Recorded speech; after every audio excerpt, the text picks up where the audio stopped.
Introduce our esteemed panelists. Please welcome our panel moderator, the co-founder and CEO of Dogtown Media, Mr. Mark Fisher.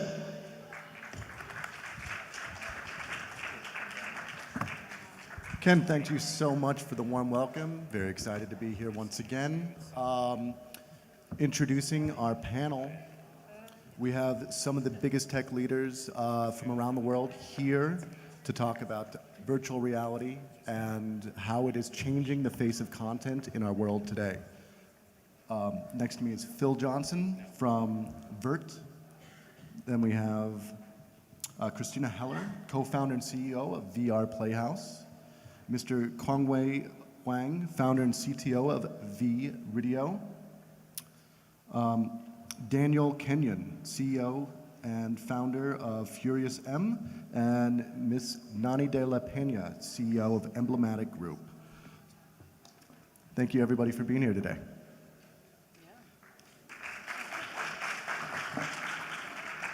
So I'd like to just start off going down the line. If you could just introduce yourself, your company, and what you're working on.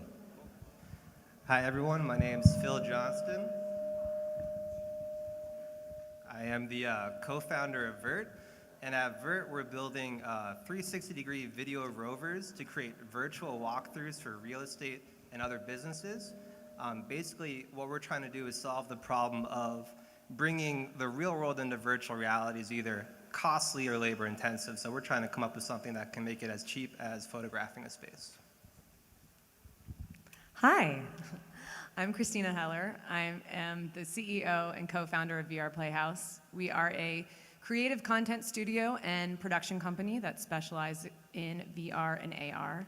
We did 15 projects last year with some brands you would probably know, Red Bull, Disney, Honda, and we are about to release a bunch of original content this year, and in addition to that, we do high-end real estate experiences. Hello, my name is Kongwei Huang. I'm the founder and CTO of Video. So we are currently the world's most expensive immersive video distribution platform. So, for example, we distribute Vert and Christina's work on Video. So it allows the publisher to do one-click upload, and it will be distributed across all the platforms that we support, from web, mobile, Google Cardboard, Gear VR, HTC Vive, Oculus Rift. So yeah, that's what we do. And we support all the different virtuality projections as well. Good afternoon. I'm Daniel Kenyon. I'm with Furious M. We are a production and distribution company focused exclusively on virtual reality, narrative storytelling, and narrative stories. So our first project this year is Defrost, which is a high-end Hollywood-style virtual reality episodic. It's produced and directed by Randall Kleiser, the director of Grease, and a number of talented other actors in there. We have several other projects in the wings, and actually hope to get on Video pretty soon, and a number of other distribution platforms. Hi, I'm Nani de la Pena, CEO of Emblematic Group. I've been in VR for almost 9 years now. I worked with Palmer Luckey, who, when we made headsets to go to Sundance in January of 2012, he hadn't even thought of the name Oculus Rift yet. 9 months later, he did the Kickstarter. 2.5 years later, he sold the company for $2 billion. And we have continued to innovate. We were probably one of the first people to make controllers to go with our hardware, but we're actually best known, believe it or not, for doing journalism in virtual reality. And the first piece that premiered at Sundance, first narrative VR piece, was a piece I did about hunger here in Los Angeles. Since then, I've had incredible ride in what my company, I call it a digital reality company, because we do so much, such a wide range of really exciting content. We put you on a street in Syria when a bomb goes off. We've taken you to, for Standard Chartered Bank, to the Singapore Grand Prix, where we reproduce the F1 bend and curve by bend and curve. And when you got into the experience, when you reached out for that virtual car, we actually made a hardware car to go with it. So we do hydraulic cars for this VR F1 experience. So our pieces have my pieces have shown around the world and to a lot of critical acclaim. So I could, our partners have been everything from the New York Times to we're currently working with the Wall Street Journal and Wells Fargo and many, many others. Great, thank you so much. First question for you guys is, what is VR? How is it created? How is it distributed? And what is the experience like? Virtual reality, everybody up here might have a different definition for it, but I would explain it as a simulation that gives you the feeling of being somewhere when you're not physically present there. Or as my co-founder, Ian, says, it's almost like sensory deprivation and sensory replacement. So a couple of other additions. A lot of terminology is being used today, like immersive experience. Virtual reality can be displayed as 360. It can be displayed as spherical experiences. But at Furious M, we also believe there's a huge auditory component to it. Last week we were curating the American perspective at Cannes Film Festival, the market, and we utilized senses, smell, to actually enhance the experience. So what virtual reality is going to be expanding over the next several years, and I think that there's going to be a lot of other definitions as we move forward. I think on the way here, I heard a tweet. My phone was reading me my email. It wasn't me reading my things, but my phone was reading me my email, and it was a tweet about how a company had solved positional tracking for the Google Cardboard. So I very much believe that the future is embodied, and I mean that you'll be able to walk around the content, move through the content, much more in keeping with the way that we experience our natural world. We're able to move around. And at my company, Emblematic Group, that's our expertise. We design for fully spatial experiences, particularly for the high-end headsets like the Vive and Morpheus. But I really think it's exciting that the Daydream headset, how many are familiar with the new Google Daydream headset? They just announced that they're going to be launching a headset this fall, and the Daydream will come with a tracker that also lets you move around. So we're going to break through that wall of being fixed in our seats, and I think being able to move through a story is going to lead to some very exciting experiences for people. Building on that, Nani, can you talk to me a little bit about what experiences will feel and look like and what we can expect coming up? So some of you might notice I'm wearing my 8i sweatshirt. I'm a big fan of what's called videogrammetry. And videogrammetry is things that are filmed but have depth. It's probably one of the most astonishing things I think I show people when they put on the headset and they see that it's video, but you can actually walk around. One of the use cases that we're doing journalistically with America's premier investigative documentary series, Frontline, they had access to a solitary confinement prison in Maine. And we've done photogrammetry first, which means we've shot the actual cells and the corridors, but we're reproducing it with depth that you can literally walk around. And then we're going to be filming 3 ex-prisoners, and we're going to allow you to be in their space, in their old cells with them as they tell about what their experience was like. And that means you'll be able to walk around the cell, go back to hear what they have to say, and experience the kind of intensity of the location that they did. So that's just one small example of the kind of things we can do with what are called HVRs, and that's the videogrammetry that you can move around. We're actually taking a piece to the White House on Friday, where we also used 8i technology. So we're launching a piece, a kind of a soft launch at the White House on Friday. Very cool. And the video will look forward to supporting videogrammetry as well. Personally, I'm very excited about VR because this is the first time in Moore's Law's history that we're able to reach a tipping point where we actually have supercomputers in our pockets. And instead of just focus on a tiny screen in front of you, now you can actually wear the screen, and it actually through rotational head tracking and positional head tracking, you can actually explore a new, completely immersive environment. You can recall memories from, say, your wedding or your childhood, and also, live through other people's triumphs and defeats, as well as through humanitarian crisis, through immersive journalism, where you can actually live through like a Syrian refugee's eyes in first-person perspective. This could actually be your life. So, this is the first time that this is possible. And usually the capture devices range from low end like Ricoh Theta, Kodak 360, Gear 360, and then to the high end there's like GoPro Arrays or a Jaunt camera, there's Jaunt, as well as, and also Nokia Ozo. All the projections are supported on the video platform, so we look forward to making this distribution better.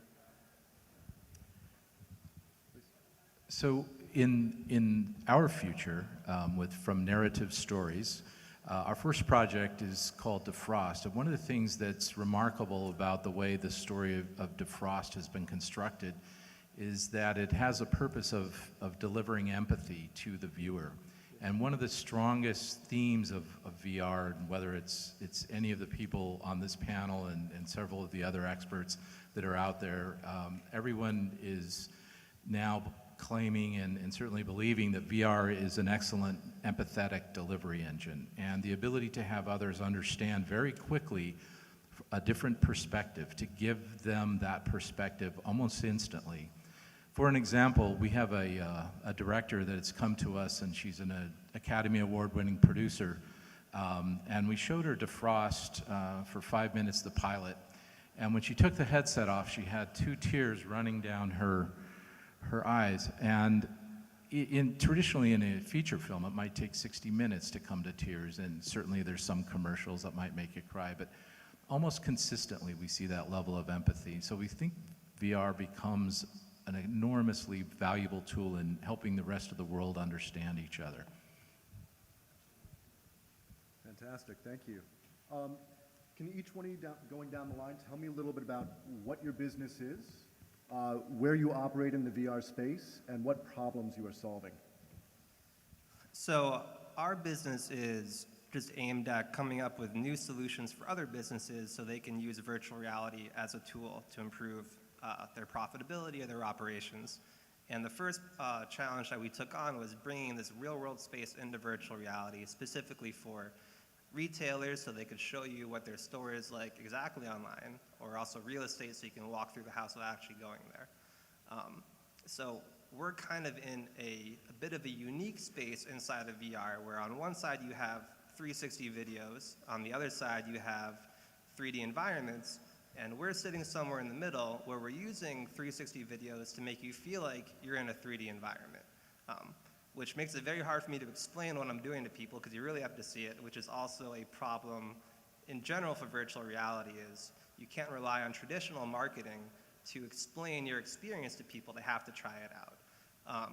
So we're in this fun area in between 360 and 3D that's allowing us to create these virtual copies at a much lower cost than if we were to do it purely in 3 dimensions. So VR Playhouse is sort of split into 2 sides. We have the creative studio, and then we have the production company. And I would say that on both sides there are challenges, and on both sides we are trying to address those challenges. On the production side, when we first founded the company in 2014, a lot of it had to do with the pipeline, the production and the post-production pipeline. That was something that we had to build from scratch, and we built with a team of people, creative problem solving every day for a long time. So at this point, I can say that VR Playhouse is a very robust and reliable pipeline on the production side and the post-production side, and that was, I would say the big success of 2015 for us. On the creative side, it's about creating VR native content. A lot of nobody grew up watching VR content, so we're all deriving inspiration from other mediums as we create this content. And so the way that we're trying to address what makes something compelling and convincing VR native content is by building our team with people who are from a diverse set of backgrounds, from a lot of different disciplines, and using sort of the intelligence from all of those disciplines to come together to tell compelling and interesting stories. And I would say that this is helpful because, we're doing it for our original content, but then we also work with people who have existing IP, and we help them translate that. Cool. So Video is trying to solve a fragmented ecosystem in the VR space. So currently there's 5 different camps that are all led by tech giants of the Silicon Valley. So first of all, there's obviously the Google Cardboard and the Google Daydream ecosystem. And then there's also the Facebook and Oculus Rift ecosystem. And then finally there's also the Valve and the HTC Vive, and Sony PlayStation VR, and finally Apple, unannounced, but there's a rumor that there's already a 100-person plus engineering team at Apple working on a VR solution as well. So how can you, as a publisher, upload your plays to everywhere and ensure the same quality and the same experience? So Video allow you to upload to one place, and it will transcode to 13 different quality levels and formats, ready to be distributed through our worldwide CDN through all the different devices that we have. Currently, we're planning on supporting all the different 5 major solutions that are out there, and we're a launch partner for the Sony PlayStation, as well as a launch partner for the Google Daydream, and we'll look forward to continuing to go from there. So Furious M is focused on production of narrative content. We're also focused on other types of stories that will really drive kind of a democratization, if you will, of VR, trying to reach as many people throughout the world as possible. There are a lot of high-end VR experiences that are coming today, such as the Oculus. Obviously, Google has huge plans for several projects, and the HTC Vive is an incredible product as well. But we're also focused on mobile devices, and you've heard Google Cardboard mentioned a couple times. It's actually a piece of cardboard with some lenses in it that allows people to take a mobile phone and watch VR, if you will call this VR, once again back to the definition, from their devices. And there are approximately 2 billion smartphones in the world today, maybe 1.5 billion people are using them. So Furious M is really focused on helping drive access of VR content out to everybody that we can possibly expose it to.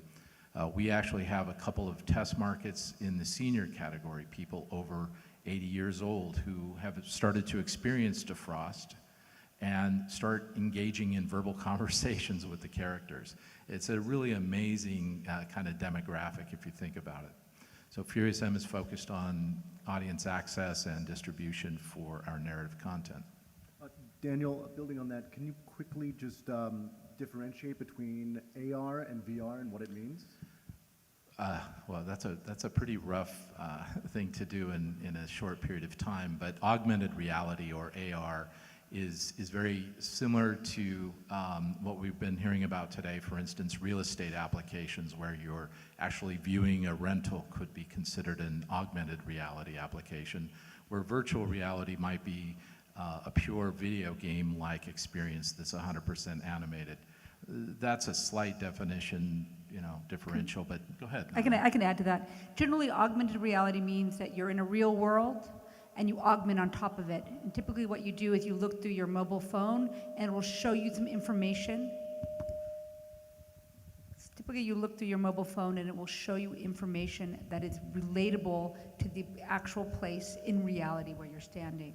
With virtual reality, it takes you totally into that other space. That's the big distinguisher. Maybe our mobile phones are hitting each other. How's that? So so augmented reality means you augment the reality that you're in. Virtual reality means your reality becomes virtual. It's really that simple. Anything you want to add? Absolutely. And I think that the amazing thing that's about to happen as well, and don't hold your breath, but in the next 2 to 3 years, we're going to see a mashup of both. And that's going to be kind of exciting. So you're going to be having a foot in the real world and another foot, or another eye, if you will, into a virtualized world, which is going to confuse the heck out of your brain. But digital natives that are being born today are going to really adapt to that and work well. So at Emblematic Group, we are dealing with a couple of things, which is we are really working on sustainable content that with our branded partners and our major news organization partners. But we are also, and the hope is that as our brand grows, and we're pretty well known out there, that at a certain point we'll move over to subscription, which is one of the ways we intend to help continue to finance through advertising, sponsorship, and subscription. But we also got some funding from Verizon AOL to help build out a spatialized search interface. This has always been my thing about walking around. I used to build my own headsets so you could walk around. People know that's what my content is based in. So I am designing an interface, and we are about halfway through that. We hope to have it ready in time for the Morpheus launch in the fall. And the reason why that's important is that Morpheus has got something like 60 million Sony PlayStations in the world, and it's a $300 headset add-on. So that doesn't mean you have to buy an extra fancy computer or whatever headset. You have to be aware that the Valve, which helps make the HTC Vive headset, they've got a big audience through Steam. In any case, we're working on this search interface, and then we have a third sort of stealth element that we believe is really going to fund us in the long tail. Excellent. Starting with you, Phil, what are some of the most exciting examples of VR content that you've experienced? I mean, there are so many different really exciting examples. One of the VR experiences that had the biggest reaction for me was actually the Sony Morpheus, which most people haven't had a chance to try. But I did a simple interrogation game with the Sony Morpheus on, and I started sweating and actually felt nervous that this video game character was going to get up in my face. And that was sort of the first time I had an inherent emotional reaction to virtual reality. Something else I'm really interested in is virtual reality's ability to make the world feel like a closer place. And you're seeing this a lot in terms of journalistic virtual reality, bringing you to parts of the world where disaster is struck that you can't get to personally.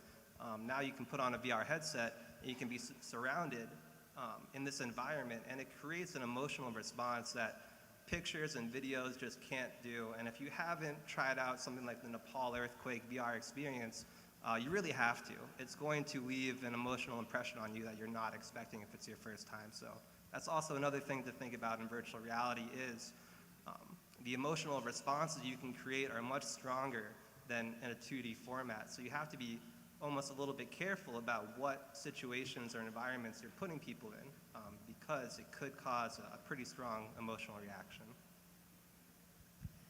Well, I'm a big fan of Emblematic Group's work. I am also a big fan of this virtual reality game experience called Thunderbird. If you haven't had a chance to try that demo, I got to try it at SVVR last month, and it was spectacularly beautiful. And for me, when I was in that, I was like, oh, okay, this is starting to be like manifest the promise of virtual reality for the dreamers in us, like going to these incredibly beautiful other worlds that you would never be able to experience here on Earth. I also am extremely excited about social VR.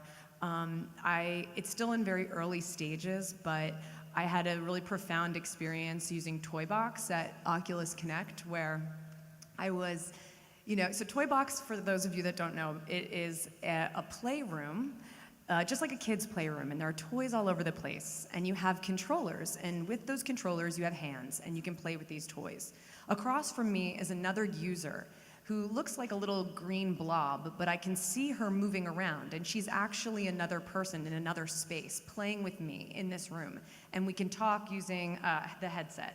So I'm talking with her, she's talking with me, we're playing. She's throwing virtual balls at me, and I'm catching them. We're shooting bows and arrows, we're shooting toy guns at targets, and having a wonderful time, laughing. We had a very similar sense of humor, so I honestly felt after 10 or 15 minutes with this girl, by the way, 10 or 15 minutes in the headset, often when you're watching a fixed experience, can feel like a long time, and yet I spent 15 minutes in Toybox and didn't even think about it because I was playing. And as I put down the headset, super fun, I'm walking out of the room, and this girl runs up to me, and she's like, I was the girl in the thing. And I was like, what? And it blew my mind because she looked completely different than I had imagined. And so that was really, really interesting. And I also played in VR chat a couple weeks ago, and I showed up on a Sunday afternoon dressed as a hot guy avatar, and they were all these people playing in a field, and I walked up to them, and I felt nervous in the same way that you would if you were actually entering a real physical space. So it's still early stages, but I think that social VR is going to be an extremely powerful application for this, and will really have a consciousness changing effect on how we interact in the real world then as well. Yeah, so I think at Video, since we're a content aggregation platform, we see a lot of different content from all kind of different categories that are uploaded to our platform. So on the fun side, there are some, kind of like ad or commercial like videos that are like, say, you put you in the driver's seat of BMW and you can, drive down, PCH and, enjoy a very fun experience. But on the more serious side, there's a lot of, immersive journalism, like say, put you in the Syrian refugee crisis camp, and kind of you can live through that kind of experience. Or the Nepal earthquake project, like Phil said, and some of our videos are from there, and you can search on a video and see that experience, and so it's pretty sad because you can see people's homes completely destroyed and flattened out. But on the fun side, at Video we believe that 360 video is just the beginning, and 360 video, its limitation is that it only does rotational head tracking. You cannot see positional head tracking. So even if you move your head, like the perspective or parallax doesn't really change. So what we're planning on doing is supporting immersive interactive video experiences that supports head tracking, which is basically what Nani was saying in videogrammetry, which is taking photogrammetry to the next level. So you actually have devices that capture the entire room, scan it out, and apply different textures, or it could be using a live field camera. And then from there, you can actually walk through your wedding, for example, or your kid's favorite moment, the best triumphs and defeats of your child growing up, and you can actually walk around in the room and not be stuck in one place. So there's a lot of different applications like that. And if you guys are VR fans, there's a book that I really recommend you to read. It's called Ready Player One. And there's one application that's really fun that I read about. It's called FlickSync. So basically what you do is you're basically immersing yourself in the first-person perspective of one of the actors of like one of the famous movies, and you have to act it out and say the same lines. And if you say the line wrong, then it's game over, but you gotta say the right line to continue. So there's a lot of possibilities for stuff like that. So for Furious M, we've been focused a lot on the impact of the VR story on the brain. So one of the experiences that we looked forward to several months ago was going up to the Stanford Virtual Human Interactive Lab, where over the past 10 years they've been collecting data on what goes on with human beings when they're experiencing virtual reality. And today the VR that they're using is Oculus based, but in the beginning they weren't quite as sophisticated. However, they have a lot of data on what works, what doesn't work, and how to change and improve virtual reality. My favorite experience there was one where I was actually able to fly around the world, around a city actually, searching for a lost child, and it just gave me an exhilarated feeling that I had always wanted to have as a young child myself.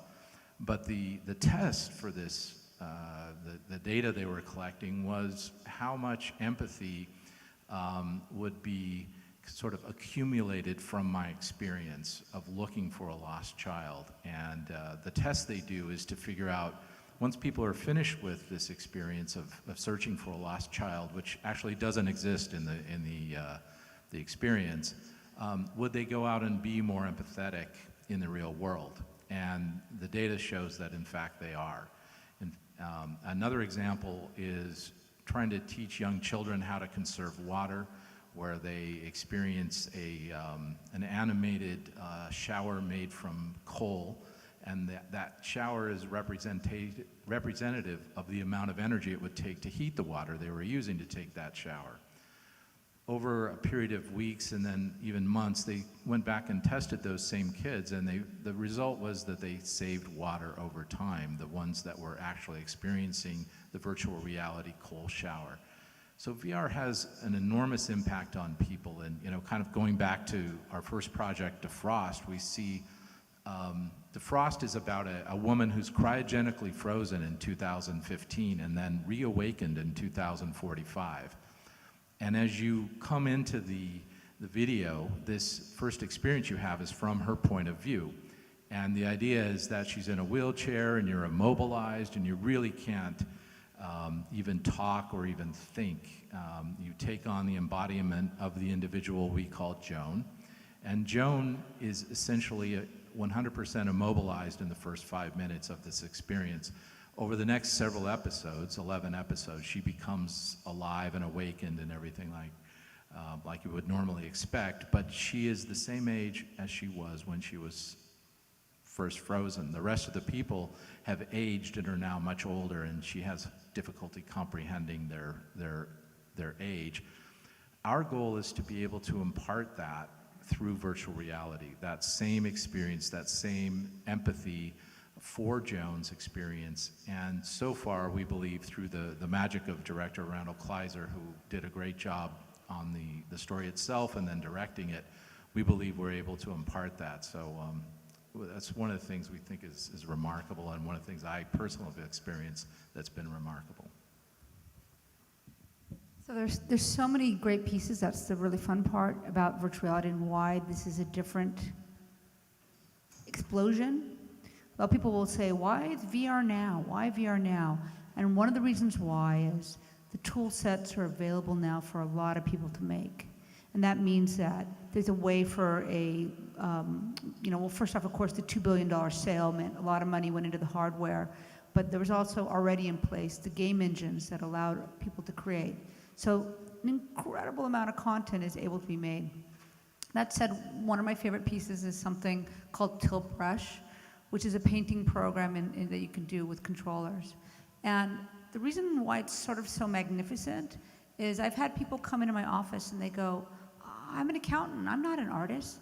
And they pick up the brushes and start painting in this 3D way, and they don't want to stop. You have to take the headset off them, literally. And it's kind of an amazing moment. I really feel like we're tapping into this idea that human beings need to make. And this program seems to show that in front of my face in a way that I've never seen. And actually, I have an intern, and her father's an artist, and he came over and tried Tilt Brush, and now he's at my office more than she is, painting away for hours, and he wants to do a whole exhibit. It's a pretty amazing thing. But gaming-wise, there's some very fun ones. Bullet Train is another Oculus game coming out. And you'd think I'd know better, right? Because I've been in VR a lot. But I dropped my AK-47, and they were coming at me, and I dove for my gun. What else would you do? And I split open my lip, right? So, I mean, it's that engaging and fun. So that's a really, really fun one. There's a mobile piece that's very beautiful. How many of you guys have seen Notes on Blindness? So that's an incredible, beautiful piece. It's an audio recording of a man, a philosopher, who's going blind. And they take the audio and they create a visual, it's a mobile phone piece on the Gear VR, and they create a visual backdrop for his journey, and it is really powerful. But again, we're just beginning the Deep, which is a Morpheus game, and it's a shark coming at you, right, in the underwater. And anything I've ever seen, that's the one where most people have to take the headset off because they can't take it. They can't take being in that cage while the shark's coming at you, and they come out dripping. So it's a pretty crazy, crazy space to design and make within. But when people ask me, well, where do you start for making these pieces? The first thing I say is, close your eyes and imagine yourself in this space, and then you can begin to make. Because if you try to sort of think of it in that box, like you always have, like that 2D box that you've been designing for your whole life, we've been learned to frame on our phones and everything else, don't go there. Stop for a second and think, if I'm going to make this content, where is my whole body in this content? This is where I'm going to put my audience. Excellent, thank you. Nani, Staying with you on this topic, VR is reinventing itself day by day. It's one of the fastest growing technologies in the world right now. Adoption is coming into the mainstream. Where do you see this industry going, and what do you see possible in the future, 1, 3, 5 years from now? It's happening so fast. I mean, I can't even believe that just a year ago I was still making my own headsets, and now I don't have to make any headsets anymore, right? In 1 year, suddenly this technology where I used to drag 22 motion capture cameras around the globe, and we had suitcases, and there's Aaron from my company, I have to say, thank you for carrying crap all over the world. And to now we have 2 little light boxes and 1 headset and a computer. It's an astonishing shift in just 1 year. So, you know, and then you have the things like the $100 million HTC fund, which is seeding basically content makers. And what's going to come out of that in another year? So I think the runways are going to be very, very quick. I mean, you know, Google announced that with Project Tango, they're going to start scanning the inside of buildings as well as the outside of buildings. So when you go someplace, you're going to stand on the street. You're not going to have it in this flat 2D way of a video in front of you. You're going to be in the street and go, oh, it's over there. I mean, or inside a building, oh, I know where the women's restroom is now. So I'm sure there'll be other better use cases. But we built in my lab a heart, a full-size heart, and it beats when you touch it in certain places. And to be able to have this kind of full-size heart, because it would be little, we built the room-size heart. And now you could walk around the whole heart and see every bit of it, and you understand the shape of a heart instantaneously in a way that you just couldn't by looking at it on a video, you know, unless you were a surgeon, you know, really working with hearts. This was just, honestly, I thought I knew what a heart looked like until we made it. All kinds of educational things. By being on scene somewhere when something unfolds, you understand it instantaneously. The example I make is, again, Qualcomm, along with the Intel chip of Project Tango, Qualcomm has the Snapdragon chip, and they're launching something this June which allows you to scan your world. So let's say there was a, you know, worst case, a bombing, right? The person with their phone would just scan the aftermath, and you would stand there and you would see what happened. And it would be much faster than going through a series of photographs, trying to place it in the world, or looking at video. I mean, obviously the challenge then is, you know, what kind of images do we show? You know, but that's an old story with journalism. But this is the kind of things that be happening. We're going to be able to, in a way that Google allowed us to create knowledge through search, now we're going to have a whole other enhanced level of knowledge through embodiment. Yeah, truly amazing things are going to be happening over the next 3 to 5 years. A lot of people are saying that 2016 is the year of VR. I like to say that the next 20 years are going to be all about VR and AR. It is going to radically change the way we interface with our machines. It's a lot faster than a keyboard. It's a heck of a lot more immersive than a flat screen, with the exception of some of the Vizio reference monitors, the HDRs that I've seen recently. But the HMDs, the head-mounted displays that have come out in the last year compared to what were available 2 years ago, the cameras that are now available today. We shot Defrost with an Ozo, which was a test market version and had a lot of issues. This is going back 6 months ago. In that close 6 months, we've been able to close the gaps on a lot of those problems and solve a lot of the stitching issues. And that's just 6 months. This technology is rapidly approaching.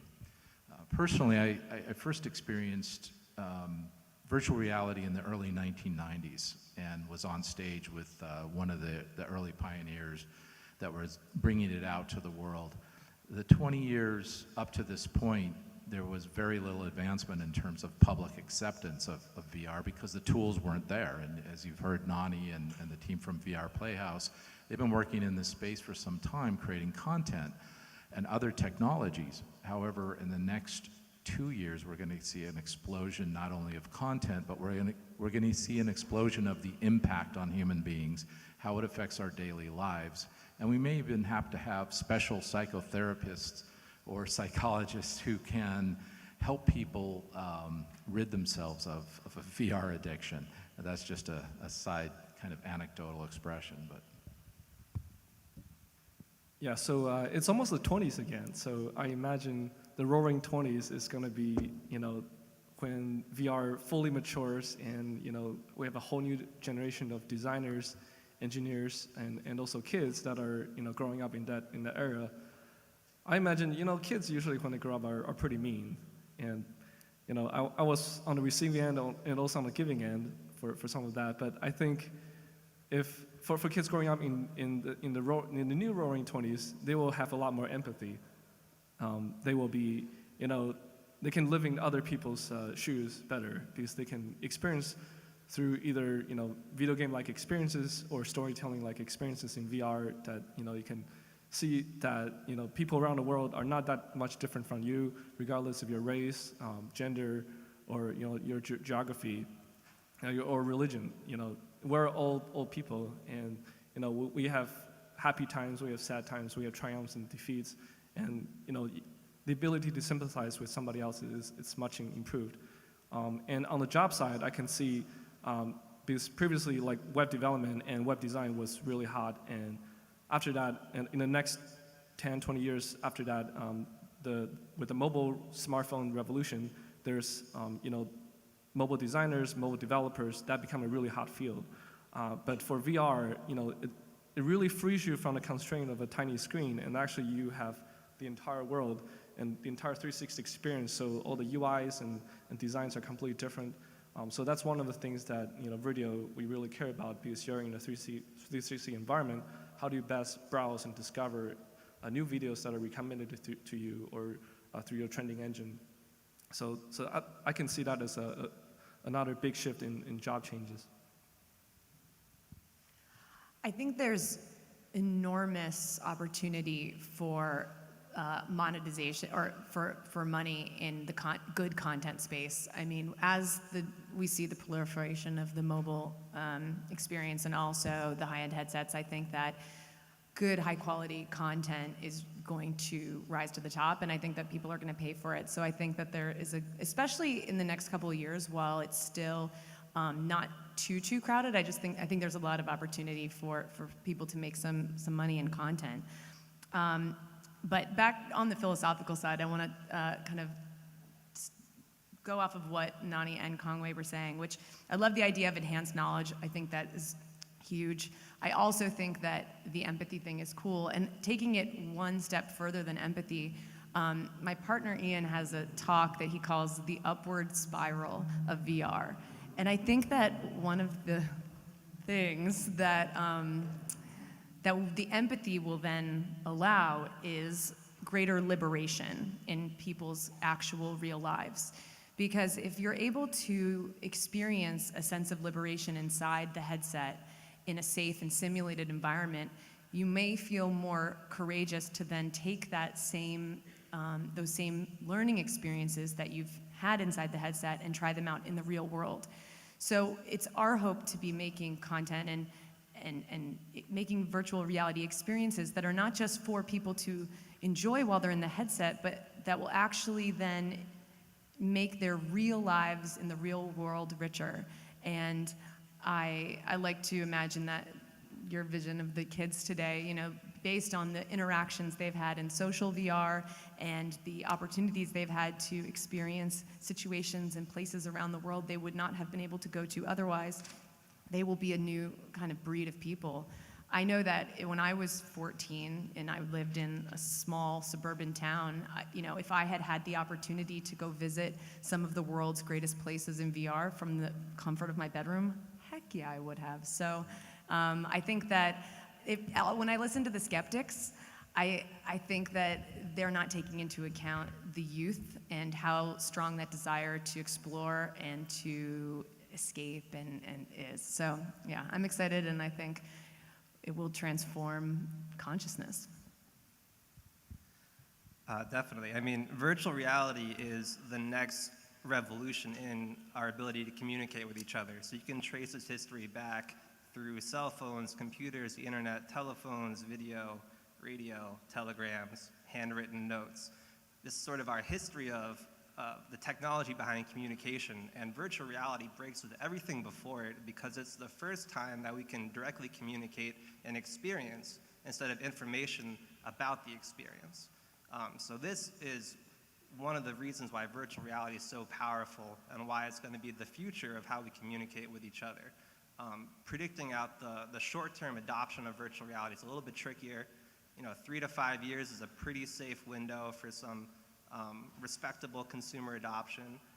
I think the next 1 or 2 years, it could go a few different ways in terms of how many consumers jump on it, but virtual reality won't go anywhere because there are so many big players in here taking a long-term view at it that it doesn't matter if people don't pick it up in the next year or two unless you're a small startup and you run out of money.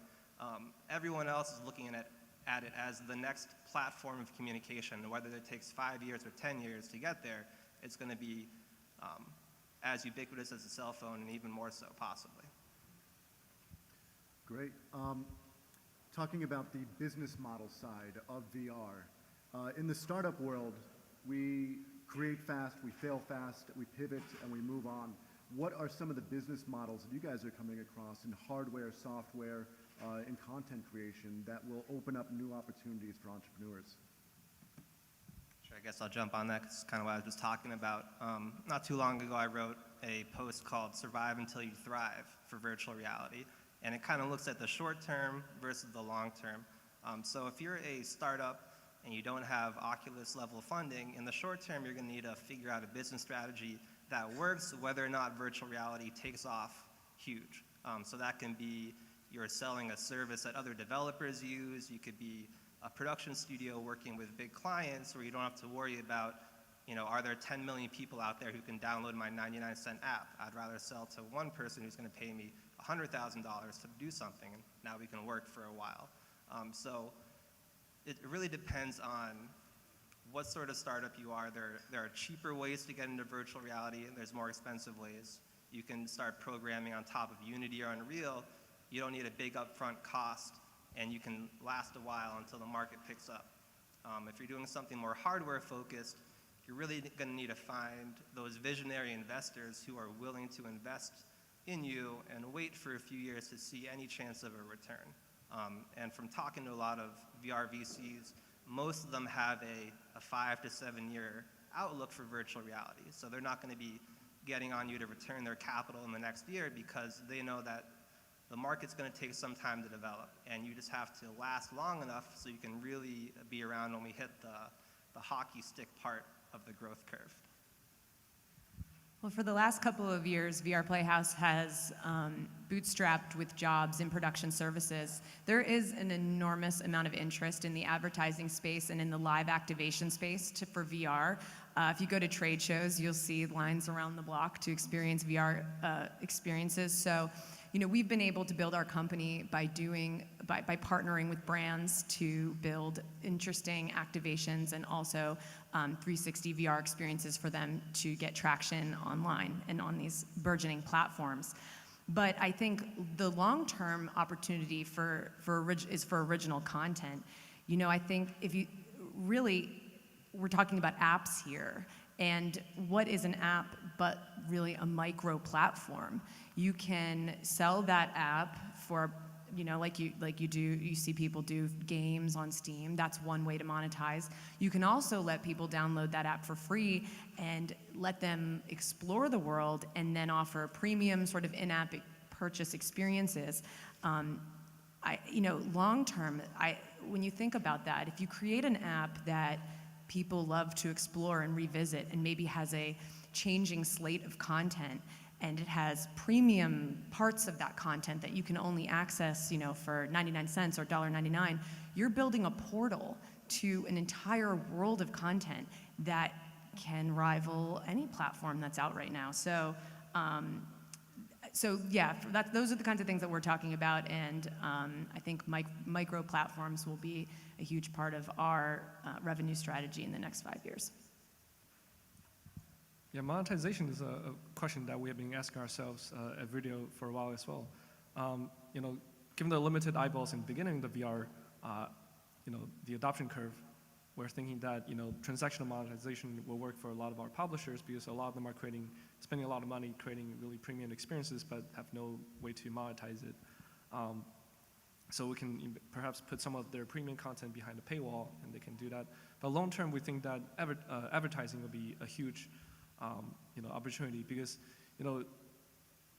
when in the beginning when people are watching television, you really don't know which ad that people are watching the most. So there's not a lot of feedback. But when online video came around, you can actually see you can actually track exactly which ads had the impressions on which people and how interactive and whether they interacted with it or whether they clicked through the ad and whether they actually use the product, because you can actually track them through tracking cookies. Google does that a lot. But in VR, you can actually also track what people are looking at, so you can see if people are actually looking at the ad that you're serving, and perhaps only charge the advertiser the click-through or the impression if they actually look at that direction.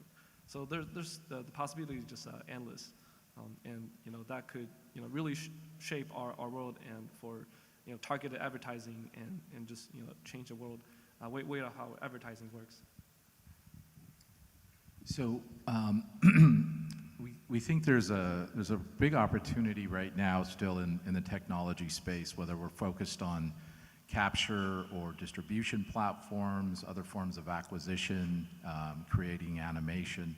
Those are all big spaces, and technology is going to continue to evolve. I'm very confident, having been in this technology industry for almost 30 years, that the technology will arrive and it's going to improve, and it's going to improve once again at Moore's Law rate. I think the biggest opportunity, however, is in content. And just this week, we had Wall Street Journal come out and exclaim that VR was going to hit a wall. And as you read through this piece, it focuses exclusively on the idea that there isn't enough high-quality content. So a number of companies, both in the investment space as well as on the technology side, are trying to generate a lot more great quality content production, and they're doing so by feeding the market, feeding filmmakers, feeding VR creators with this content, with this funding. I think that's a great way to kind of move forward. It's certainly one of the trajectories that we have. But we also think that there's an opportunity to bring more access to consumers, perhaps even utilizing storefronts, existing theatrical distribution environments. We recently acquired the technology to have up to 200 individuals synchronized viewing in an auditorium like this. In other words, everyone in this audience could be wearing a Samsung Gear headset and viewing the exact same VR experience at the exact same moment. So you put them on, you take them off at that same moment. And we actually experienced this recently at the Cannes Festival, where we exposed 60 people simultaneously to a curated set of content and had really nice results. I mean, it was extremely beneficial to have everyone in sync talking about the same idea. So audience access is another area where we think investment and or the ability to monetize is going to start growing. I think that ultimately that distribution platforms like Video play an enormous role in bringing VR to every corner of the earth, and we think that electronic distribution is ultimately going to be the winner here. That's fairly obvious. But I think in terms of how we start today, I think we have maybe 18 months to 3 years of really kind of getting out there and hand-holding consumers, helping them understand how to use the headset, how to put it on, how to make it work right, and how to experience VR for the first time. There's been a range here. I want to talk a little bit about the shared experience and the value you can have there. And one of the things we're very interested in terms of how do we get people to have agency in a space and be engaged in the space in such a way that they might end up buying in-world items, like virtual items. It's a big market out there for that. Because one of the things I always talk about is how, my son was sitting in the living room with his laptop open. And my daughter walked in from the garage office, and my son looked up at her and said, "Why did you leave?" And I was like, "What do you mean?" And what he meant was, "Why did you leave the Minecraft server we were playing on together?" Right? So the shared space in virtual reality, that sort of thing, is absolutely going to increase. And once we have that shared space and we start to tap into what engages people together in those shared spaces, and I think that's going to be very, very interesting. And of course, part of this is still going to be driven by very, very, really the traditional model that most media companies have derived their income from. They've used advertising, they've used sponsorship, they've used subscription. So if you're interested in subscription, you need to build your brand. So what does building your brand look like for a startup? It's things like today. You go out and you speak all over the world, and that's part of being a startup. That's what you need to do. You've got to be boots on the ground, talking to people, and building your brand so that as this new wave of VR, a lot of people come and enter the space, that you're still distinguished by your brand and the kind of content that you provide to the brand, to the world. Again, I think that there's a lot of tool sets that people are going to need to navigate and understand this content, and I think that's something which we're having a lot of fun building. And then we have some other things we're working on that maybe I'll be able to talk about next time I see you. Great. Everybody, so fascinating, the topics that we're covering. This is an emerging tech that is pretty much limitless. And at this point, I'd like to open it up to the audience for Q&A. Yes. So I come from the sports space where traditional media loves exclusivity. So I kind of want to hear where AR, VR can be integrated into I guess traditional media or into media in a way that again traditional media doesn't feel that their space is being occurred on. So you mean in terms of one of the networks owns the rights to show the Super Bowl? Is that the sort of thing you're talking about? Yeah, so as technology moved, when live streaming started to come into the marketplace, traditional TV felt very protected because of that. And now with Facebook Live and other forms of social media and live streaming feels that they're being incurred on. So I think we've seen you have to shift. We saw that with the music industry. We saw that with journalism. I mean, I cannot tell you the conversations I heard from major people talking about, that they weren't going to put their newspaper online. Well, finally, the news organizations have started putting up free content and paywalls, and they're starting to see some profit that way. So I think with these kind of experiences, the experience economy is really what VR is all about. So what sort of experiences are you going to be able to offer that allows you to be the exclusive, platform to offer an experience? And that's really what the networks will have to contend with. It's not really just about how are you going to block somebody from seeing a game. It's going to be how are you going to get people to have the best experience in virtual reality watching that game. Yeah, I think there are two aspects to this too. Don't expect existing intellectual property rights to go away anytime soon. As a matter of fact, for broadcasters and professional sports franchises, they're going to become more vigilant around VR. We're already seeing that type of activity in some of the conversations we're having. So our hope, based on Nani's comments, is that the rest of the world, the consumers, are going to demand this type of technology. And we're already seeing it in basketball. I'd like to see it in a lot more sports.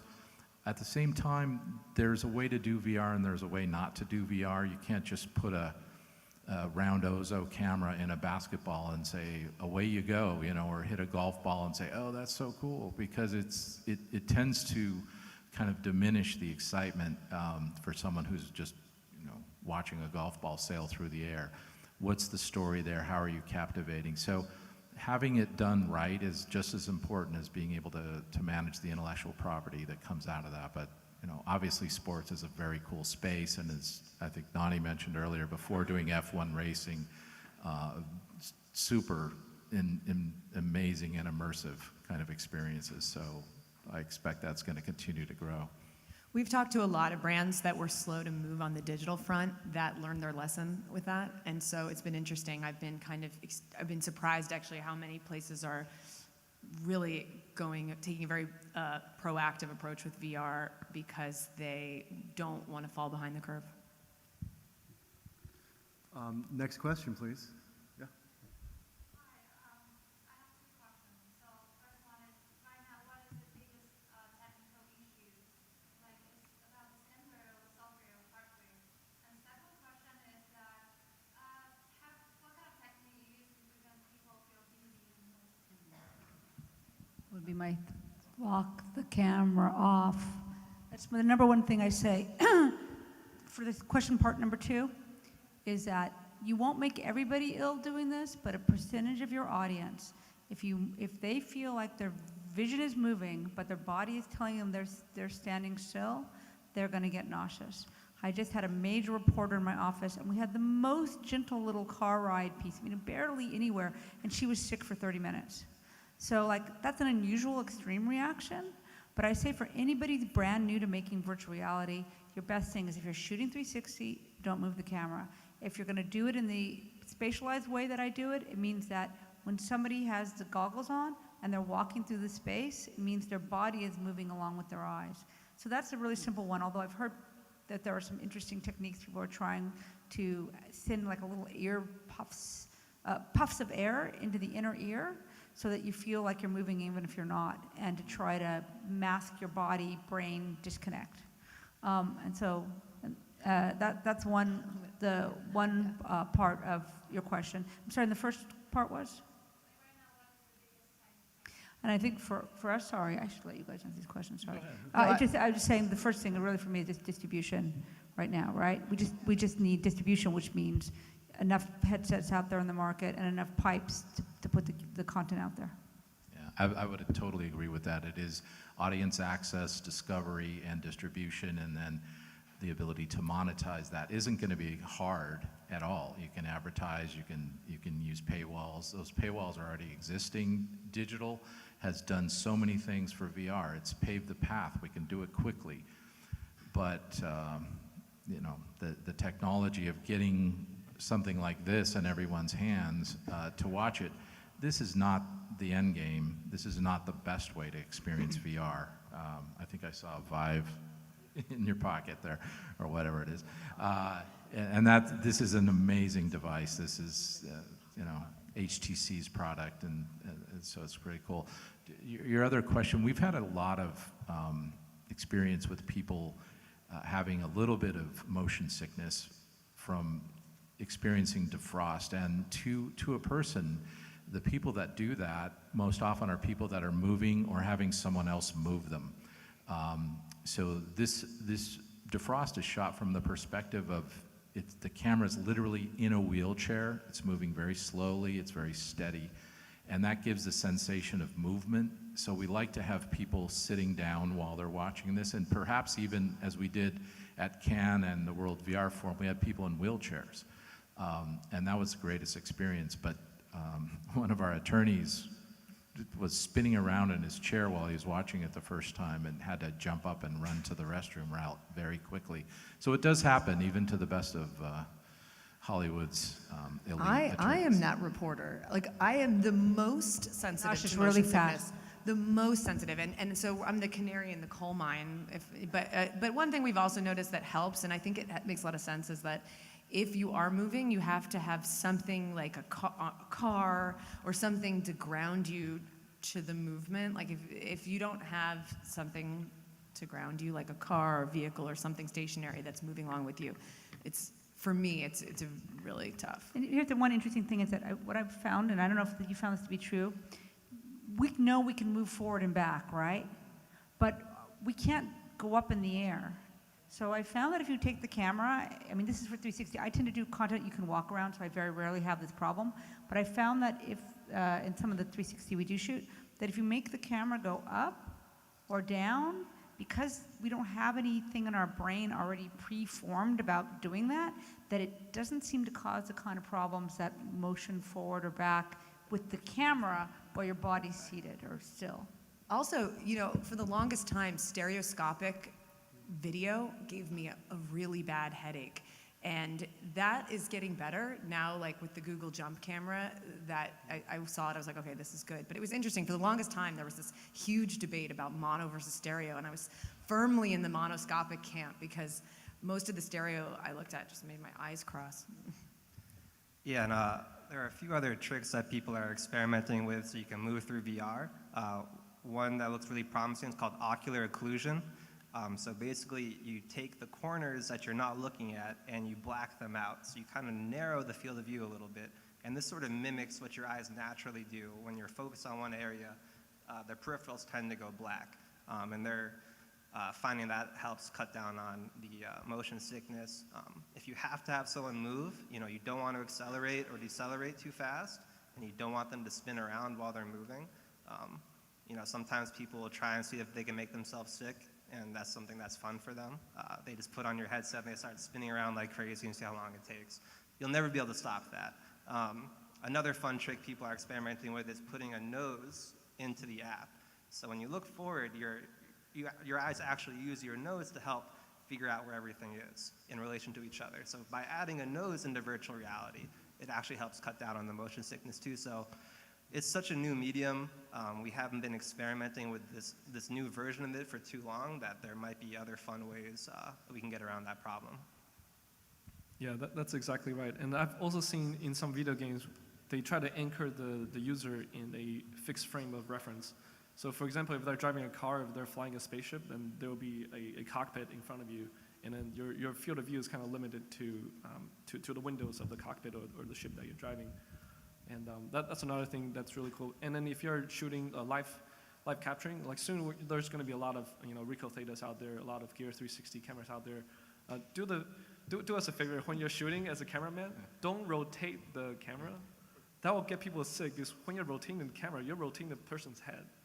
And when you rotate the person's head, their visuals change, but the ears does not tell you that you're changing. And that's the discrepancy that gets people sick.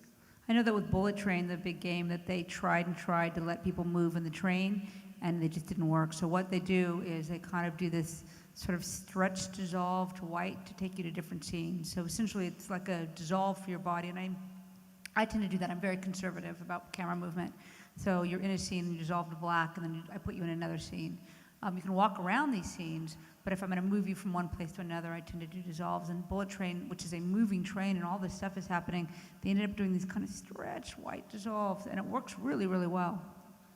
I want to thank you. All else fails, you can always try verbal persuasion. Some friends of ours at Jaunt did an experiment, and the experiment was they used a little Ricoh, so it's a 360, and essentially what they did was they miniaturized one of the characters, and instantly they said, oh, I'm feeling kind of sick after being miniaturized. And a few minutes later, they said, you know what, I feel much better now. And the idea was that you were going to change the way that you felt if someone was experiencing that sim sickness. Thank you all so much for being here today. Absolutely informative, exciting, and fantastic panel. Thank you. Thanks, Mark. Thank you.